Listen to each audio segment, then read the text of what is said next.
최근에 미국의 세인트 루이스에서 이런 일이 있었다고 합니다.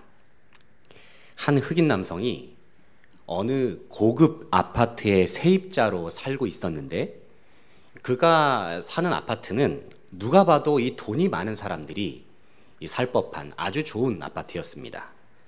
어느 날 그 흑인 남성이 열려있는 현관문을 통해서 이 자신의 집으로 들어가려고 했을 때의 일이었습니다. 그런데 그때 어느 백인 여성이 이 현관으로 들어가려고 하는 그 흑인 남성을 막아서는 겁니다. 그러면서 그녀가 이 남성에게 이렇게 질문을 합니다. 당신 이 아파트에 산 거 맞나요? 라고 그렇게 질문을 하는 거예요. 그러자 흑인 남성이 의아해가지고 네, 맞습니다. 왜 그러시죠? 라고 그렇게 대답을 했어요. 그런데 이 흑인 남성을 바라보는 이 백인 여성의 눈빛이 매우 수상한 그러한 기색을 띠고 있었습니다. 그러면서 흑인 남성이 이 아파트로 들어가지 못하도록 계속해서 입구를 막아서고 비켜주질 않는 겁니다. 그리고 그녀는 다시 한번 그에게 이렇게 질문합니다. 당신 지금 몇 호에 사시나요? 혹시 아파트 키는 가지고 있나요? 그러니까 이 말을 들은 흑인 남성의 기분이 어떻겠습니까? 아주 불쾌한 감정을 느꼈어요. 그러나 그녀가 이렇게 질문을 하니까 하는 수 없이 자신의 아파트 키를 꺼내가지고 그녀에게 보여주었습니다. 그런데 그랬음에도 불구하고 이 백인 여성이 이 흑인 남성의 아파트 키를 보았음에도 불구하고 길을 비켜주질 않는 겁니다. 그러자 기분이 상한 흑인 남성은 결국에는 여성을 밀치고 아파트 안으로 들어가서 엘리베이터를 타게 됩니다. 그런데 이 백인 여성이 그 흑인 남성을 계속해서 뒤쫓아가는 거예요. 그리고 엘리베이터를 같이 타게 되었습니다. 그리고는 백인 여성이 이렇게 말합니다.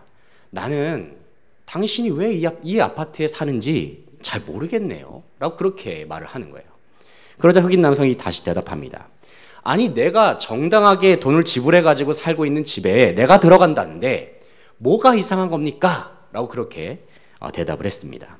그러자 이 백인 여성은 이러한 흑인 남성의 대답에도 아랑곳하지 않고 그가 집에 들어갈 때까지 그가 몇 호에 사는지 끝까지 확인한 다음에 그 이후에 어떤 행동을 취했냐면은 이 흑인 남성을 신고한 거예요. 그러니까 이 집에 살 리가 없다라고 그녀는 생각했던 것이죠. 그러니까 이 사건을 접한 이 흑인 남성이 인터넷상에다가 이런 글을 올렸다고 합니다. 그 백인 여성은 내가 이런 고급 아파트에 살 리가 없다고 생각을 했던 것 같다. 그러면서 30분 뒤에 그 여성의 신고를 받은 경찰이 내 집 문을 두드렸다라는 그러한 글을 올리면서 이렇게 분통을 터뜨렸다고 합니다. 이 당시에 이 사건이 이 미국에 널리 보도가 되면서 여전히 미국 사회에 잠재되어 있는 인종차별에 대한 이슈가 다시금 수면 위로 드러나기도 하였습니다. 여러분, 왜 이 백인 여성이 흑인 남성을 끝까지 뒤쫓아갔을까요? 아마도 그녀의 생각에는 어떻게 저런 흑인이 이런 고급 아파트에 살 수가 있지라는 그러한 이 고정관념이 강하게 자리 잡고 있었기 때문일 것입니다. 그러다 보니까 이 흑인 남성이 그 아파트에 사는 것 자체를 그녀의 입장에서는 받아들이기가 쉽지가 않았던 것이죠. 받아들이지 못했던 것이죠. 일반적으로 사람이 의심을 품는 경우는 주로 자신이 가지고 있는 고정관념이 흔들릴 때 의심이 생겨나는 것을 보게 됩니다. 무슨 말씀이냐면은 내가 그동안에 옳다고 여기거나 혹은 당연시 여기고 또 상식적으로 여겨오던 것들이 지장을 받고 흔들리게 될 때에 의심의 마음이 불쑥 솟아오르게 된다는 것이죠. 만약에 제가 여러분에게 조금 터무니없는 말씀이긴 하지만 여러분 지금 바깥의 온도가 매우 덥습니다. 기온이 30도예요 라고 여러분한테 말씀을 드린다면 여러분은 믿으시겠습니까? 당연히 안 믿으시겠죠. 그리고 아마 이런 말씀을 드리는 저를 이상하게 생각하시는 분들도 계실 것입니다. 왜냐하면 지금 날씨는 우리가 느끼기에는 매우 춥거든요. 우리가 체감할 때에도 밖의 기온이 영하의 온도를 가리킬 것이라고 생각하는 것은 누구나 다 상식적으로 느끼고 생각할 수 있는 부분인 것입니다.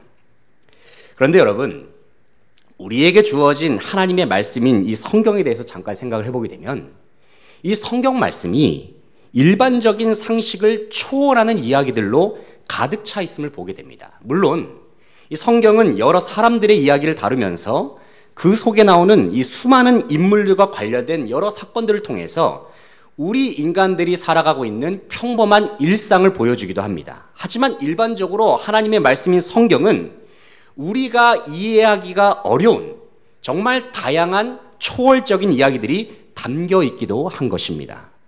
여기서 말씀드리는 초월적인 이야기라는 것은 우리의 상식을 넘어서는 하나님의 초자연적인 역사에 대한 이야기를 말하는 것입니다. 여러분은 어떠십니까? 여러분 성경을 읽으시면서 전능하신 하나님의 능력과 또 하나님의 초월적인 역사를 접했을 때에 여러분은 어떠한 마음이 드셨습니까? 이 모든 말씀을 다 100% 완전한 믿음으로 다 받아들이셨습니까? 만약에 그러하시다고 한다면은 여러분은 정말 훌륭한 믿음을 가지신 분들입니다. 아마도 이 목회자인 저보다도 더 훌륭한 믿음을 가지신 분들이라고 생각합니다. 그러나 사실 저는 말씀을 읽을 때마다 참 다양한 생각이 떠오르고요. 말씀을 읽을 때마다 참 다양한 고민을 가질 때가 참 많습니다. 때로는 말씀을 읽다가도 그 말씀이 받아들여지지 않아가지고 의심을 품을 때도 있음을 참 부끄럽지만 여러분에게 고백하게 됩니다. 제가 평소에 가지고 있었던 생각과 하나님의 말씀이 부딪히게 되면은 혼란스러움을 느낄 때도 있습니다. 왜냐하면 제가 평소에 당연하다고 여겨졌던 것들이 하나님의 말씀과 이렇게 부딪히게 되면은 많은 갈등과 혼란스러움이 또 많은 고민들이 제 안에서 생겨나는 것을 보게 되기 때문입니다. 하지만 그래도 참 감사한 것은 뭐냐면은 이 저의 삶 속에서 하나님의 말씀에 대해서 의심하고 씨름하고 또 고민하는 가운데에서 그래도 하나님께서는 결국 저로 하여금 하나님의 말씀을 믿게 하시는 은혜를 주시더라는 것이죠. 때로는 의심의 안개가 드리워진다 할지라도 그 의심의 안개를 하나님께서 친히 걷어주시는 것을 저는 보게 될 때가 참 많습니다. 그래서 결국에는 말씀에 대한 믿음과 하나님의 뜻에 대한 믿음을 직접 허락하시는 분이 바로 우리 하나님이시라는 것을 저는 말씀을 읽는 가운데에서, 말씀을 묵상하는 가운데에서 자주 경험하곤 합니다. 사랑하는 성도 여러분, 우리가 하나님의 말씀인 성경을 읽을 때에 한 가지 기억해야 할 사실이 한 가지가 있습니다. 그것은 성경은 단순히 이 세상의 역사만을 다루고 있는 역사책도 아니고요. 좋은 말씀이 많이 기록된 이 하나의 명언집과 같은 그러한 책도 아니라는 것입니다. 또 성경은 우리가 속한 세계의 여러 자연현상과 원리를 다루고 있는 과학책도 아닌 것이죠. 그렇다면 성경은 무엇입니까? 성경은 하나님의 말씀입니다. 바로 천지를 창조하시고 역사를 창조하셔서 그 역사를 친히 다스리시고 주관하시며 운행하시는 하나님에 대한 이야기가 담겨있는 책이 바로 성경인 것입니다. 다시 말해서 하나님에 대한 이야기와 하나님께서 행하신 일들이 기록된 책이 바로 우리에게 주어진 계시의 말씀인 것입니다. 그렇기 때문에 하나님의 말씀인 성경은 당연히 인간의 상식과 생각과 부딪힐 수밖에 없는 것입니다. 왜 그렇습니까? 성경에 담긴 내용은 인간의 상식과 인간의 생각으로는 결코 이해할 수 없는 내용들이 너무나도 많이 담겨 있기 때문에 그렇습니다. 그리고 유한한 인간이 다 이해할 수 없는 무한한 세계를 다루고 있는 것이 바로 성경이기 때문인 것이죠. 이런 의미에서 우리는 하나님의 말씀인 성경을 접할 때에는 우리의 지식과 우리의 지혜로 모든 것을 담아내려는 시도를 우리는 중지해야 합니다. 그러나 제가 말씀드리는 것은 뭐냐면은 신앙에 있어서 지성의 영역이 중요하지 않다는 말씀은 결코 아닙니다. 여전히 지식과 지혜는 중요한 요소인 것이죠. 하지만 하나님의 말씀은 지식과 지혜로만 결코 담아낼 수 없는 초월적인 요소들이 너무나도 많이 있다는 것입니다. 다시 말해서 성경은 우리의 눈에 보이는 가시적인 세계뿐만이 아니라 우리의 눈에 보이지 않는 영적인 세계까지도 다루고 있다는 말씀인 것이죠. 그렇기 때문에 우리는 지식과 지혜의 틀을 넘어서는 믿음의 시각이 우리에게 필요한 것입니다.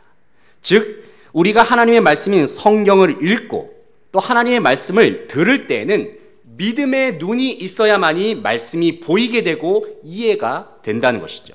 왜냐하면 성경은 무한하신 하나님에 대한 이야기이기 때문입니다.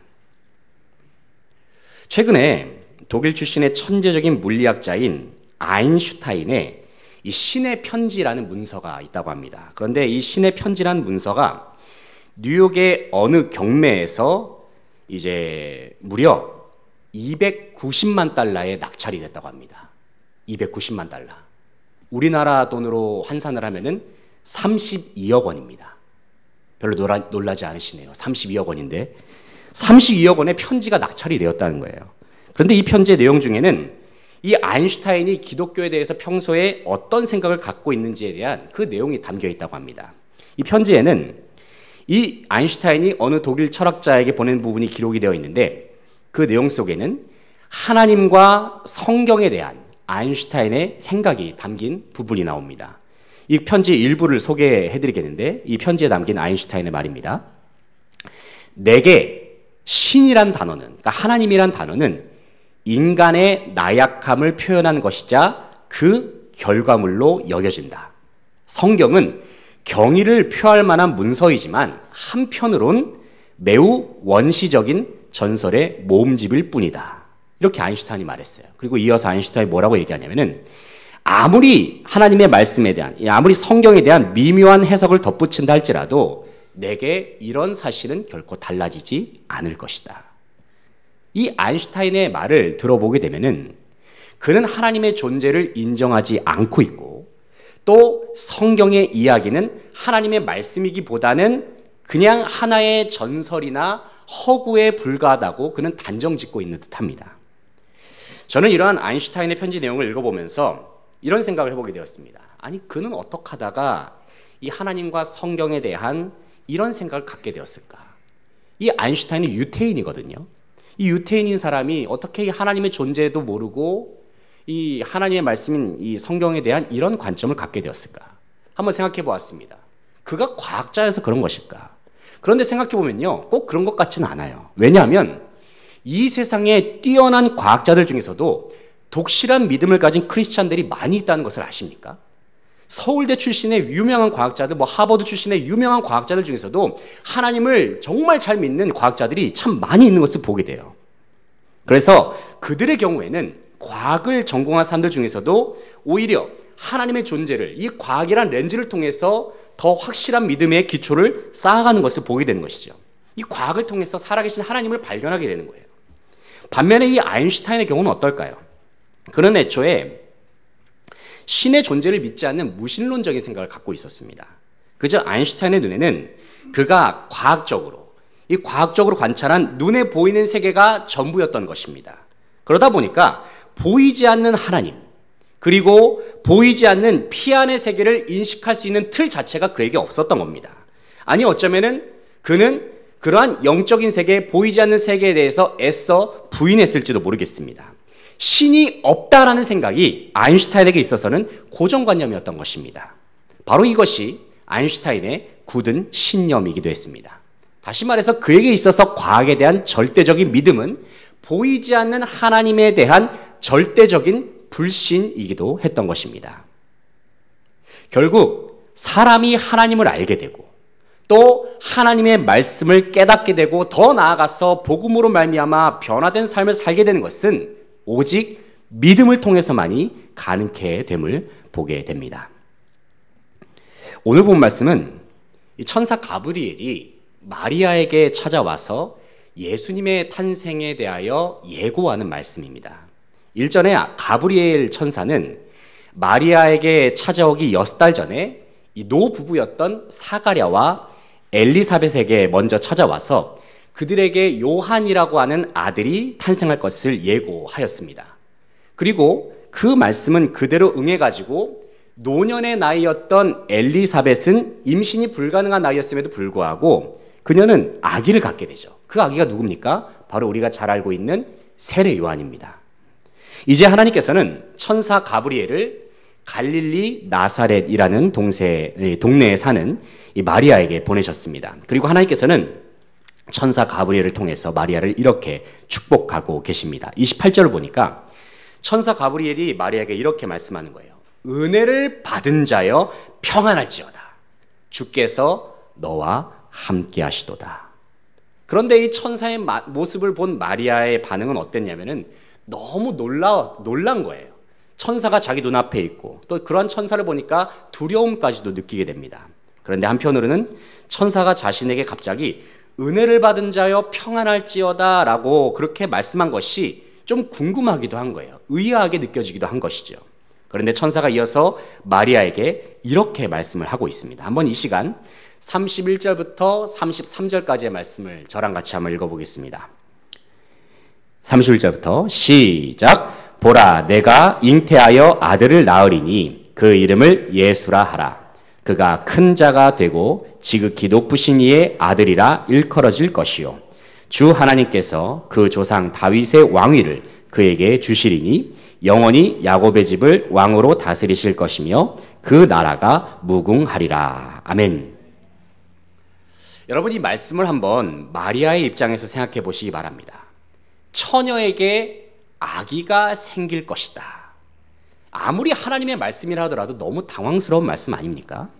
게다가 이 마리아에게는 요셉이라고 하는 약혼자가 있었습니다. 그런데 대뜸 천사는 그녀에게 너에게 아들이 있을 것이다 라고 말씀하면서 그의 이름까지도 알려주고 있어요. 그 이름이 뭡니까? 예수죠. 그런데 이어지는 말씀이 더 놀랍습니다. 그것은 그 아기가 바로 오랜 세월 동안 성경에서 예언된 하나님의 아들이시고 메시아라는 사실을 천사가 말씀했다는 거예요. 그런데 그러한 아기가 바로 자기를 통해서 태어날 것임을 마리아는 듣게 된 것이죠. 물론 그럴 일은 없겠지만 만약에 하나님께서 마리아에게 하신 말씀을 지금 이 자리에 함께한 저와 여러분에게 하신다고 한다면 여러분은 어떠한 반응을 보이시겠습니까? 아멘! 할렐루야! 믿습니다! 라고 그렇게 반응하면서 그 말씀을 받아들이시겠습니까? 그런 분들이 혹시 이 자리에 계시다고 한다면 정말 대단한 믿음을 가지신 분들이라고 저는 생각합니다. 정말 존경의 마음을 드리고 싶어요. 그런데 저라면요, 저는 먼저 소리를 지를 것 같아요. 에? 뭐라고요? 말도 안 돼. 하나님, 저 그러다 큰일 나요. 저 말고 다른 사람이 하면 안 될까요? 라고 저는 그렇게 말을 할 것 같아요. 그렇다면 마리아의 반응은 어땠을까요? 그녀는 이러한 하나님의 말씀에 대해서 아멘! 할렐루야! 믿습니다! 이렇게 반응을 하였을까요? 그런데 34절을 보면은 그렇지 않다는 것을 알 수가 있어요. 34절 말씀 같이 한번 읽어보겠습니다. 34절 시작. 마리아가 천사에게 말하되 나는 남자를 알지 못하니 어찌 이 일이 있으리까. 아멘. 여러분, 이 말씀을 보시게 되면은 마리아의 반응이 어떻습니까? 하나님의 말씀에 대한 전적인 믿음으로 나아갔습니까? 아니죠. 그녀는 주님의 말씀을 듣고 난 다음에 먼저 의심을 했다는 거예요. 이것이 진정 있으리까? 주님의 말씀에 대해서 의심했다는 것이죠. 그 이유가 무엇입니까? 상식적이지 않으니까요. 당연하지 않습니까? 단 한 번도 남자를 알지 못하는, 여기서 남자를 안다는 것은 동침한다는 뜻이거든요. 남자와 동침한 일이 없는데 어떻게 아기가 생길 수 있다는 것입니까? 물론 어린아이들이 아기가 어떻게 태어나냐고 물어보면 흔히 다리 밑에서 주워왔다 이런 얘기들 많이 하곤 하지만은 아기가 어떻게 그런 방식으로 생길 수가 있겠습니까? 하다못해 동물도, 하늘을 나는 새도, 바다의 물고기도, 심지어는 곤충까지도 짝짓기라는 과정을 통해서 새끼를 베거나 알이 생기는 것 아니겠습니까? 이것이 상식적인 것이죠. 이것이 자연적인 것이고. 그런데 어떻게 동정녀가 아기를 가질 수 있겠느냐? 그 말씀입니다. 이는 매우 비상식적이고 비과학적인 일인 것이죠. 그러니 마리아가 천사의 말에 대해서 의심하는 반응을 취한 것은 너무나도 당연한 일인 것입니다. 너무나도 당연한 일이죠. 그런데요, 하나님께서는요, 이러한 마리아의 의심에 대해서 그녀를 꾸짖거나 하나님께서는 그러한 마리아를 이해시키기 위해서 그녀를 나무라지 않으셨다는 거예요. 오히려 하나님께서는 마리아를 이해하시고 그녀의 입장을 충분히 공감하시면서 모든 일들을 자상하게 설명해 주시는 이야기를 우리가 그 이후의 구절을 통해서 보게 됩니다. 한번 35절부터 37절까지의 말씀 같이 한번 저랑 같이 읽어보겠습니다. 35절부터 시작. 천사가 대답하여 이르되 성령이 내게 임하시고 지극히 높으신 이의 능력이 너를 덮으시리니 이러므로 나실 바 거룩한 이는 하나님의 아들이라 일컬어지리라. 보라, 내 친족 엘리사벳도 늙어서 아들을 배었느니라. 본래 임신하지 못한다고 알려진 이가 이미 6달이 되었나니 대저 하나님의 모든 말씀은 능하지 못하심이 없느니라. 아멘. 방금 읽은 이 말씀을 보게 되면 하나님께서는 천사를 통해서 마리아가 임신하게 되는 3가지의 근거를 아주 자상하게 차근차근 설명해 주시는 것을 볼 수가 있습니다. 먼저 첫 번째는 마리아에게 성령이 임하신다는 것입니다. 그녀에게 성령이 임하시고 하나님의 능력으로 덮여진다는 것이죠. 그리고 두 번째로는 이전에 임신이 불가능했던 마리아의 친족이었던 엘리사벳, 세례 요한의 어머니죠. 엘리사벳도 하나님의 능력으로 아이를 갖게 된 지 이미 6달이 지나지 않았느냐? 하나님께서 근거를 대시고 있습니다. 또 한 가지는 마지막으로 이 일을 행하시는 분이 누구신가라는 겁니다. 누구십니까? 바로 전능하신 하나님. 이 일을 행하신 하나님은 능히 하지 못하실 일이 없으신 분, 전능하신 하나님이심을 하나님께서 친히 말씀해 주셨다는 거예요. 저는 이처럼 마리아에게 인격적이고도 친절하게 설명해 주시는 하나님의 모습이 참으로 은혜가 되더라고요.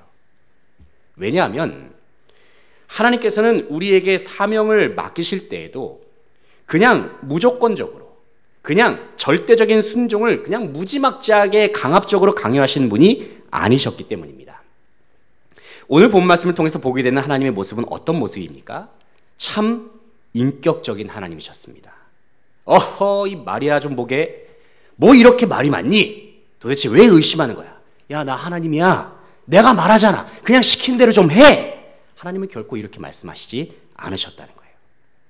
그 옛날 하나님께서 모세를 부르셨을 때는 어떻습니까? 애굽에서 노예 생활을 하고 있었던 이스라엘 백성들을 구원하시기 위해서 하나님께서는 모세를 부르셨어요.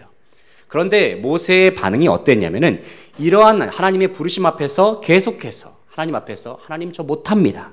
하나님 저 못 가요. 무려 5번이나 하나님의 부르심에 대해서 거절하는 것을 보게 됩니다. 그때 하나님께서 모세에게 어떻게 하셨습니까? 야 이놈아, 뭐 이렇게 겁이 많냐? 그냥 시킨 대로 좀 하라니까? 그렇게 말씀하시지 않으셨다는 것입니다. 모세가 거절할 때마다, 망설일 때마다 하나님께서는 모세를 차근차근 설득하셨어요. 모세야, 내가 너와 함께 있을 거야. 내가 너에게 능력의 지팡이를 줄 거야. 내가 너를 위해서 도울 수 있는 사람들을 붙여줄 거야. 하나님께서는 인격적으로 그에게 차근차근 설명해 주셨다는 것입니다. 이처럼 하나님께서는 하나님의 백성, 하나님의 자녀들을 인격적으로 자상하게 대해주시고 말씀해 주시면서 우리가 하나님의 말씀을 믿을 때까지 또 하나님의 말씀을 받아들일 때까지 기다려주시는 분이심을 우리는 오늘 말씀을 통해서 발견하게 되는 것입니다.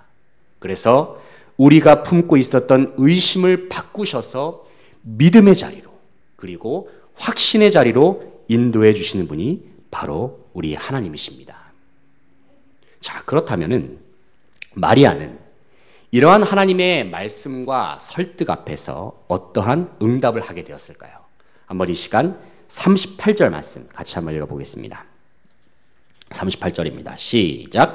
마리아가 이르되 주의 여종이오니 말씀대로 내게 이루어지이다 하매 천사가 떠나가니라. 아멘.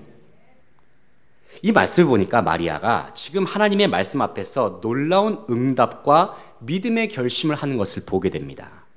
그녀의 결단, 그녀의 응답을 보게 되면 매우 단호하고도 즉각적으로 하나님 앞에 응답했음을 볼 수가 있습니다. 그녀가 이렇게 말하죠. 주의 여종이오니 말씀대로 내게 이루어지리이다.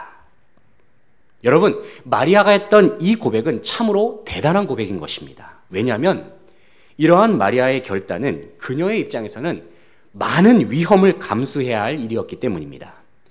만약에 당시의 문화와 관습에 있어서 결혼도 하지 않은 처녀가 임신을 했다는 소문이 동네에 퍼지기라도 하면 그녀는 자칫 돌에 맞아서 죽을 수도 있는 일이었습니다.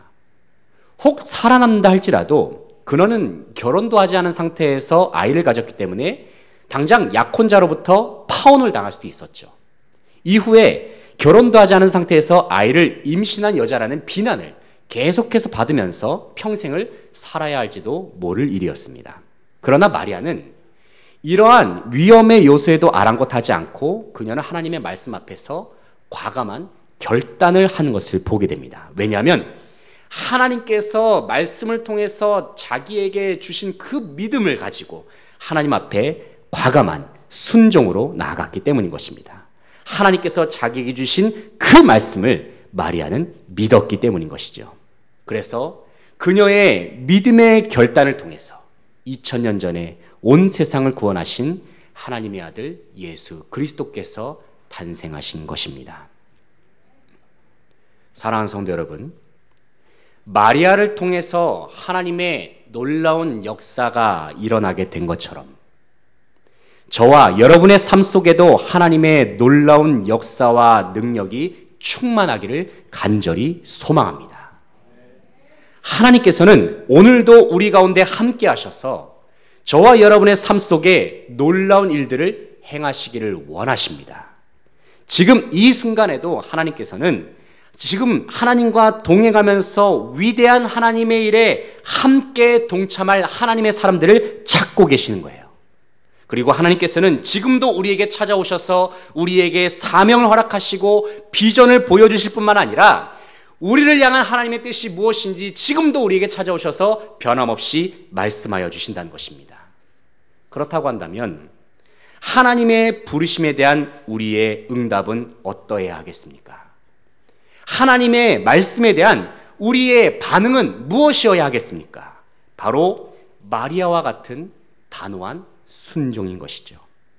우리가 마리아와 같이 순종하게 되면 하나님의 역사는 그때부터 시작되는 것입니다.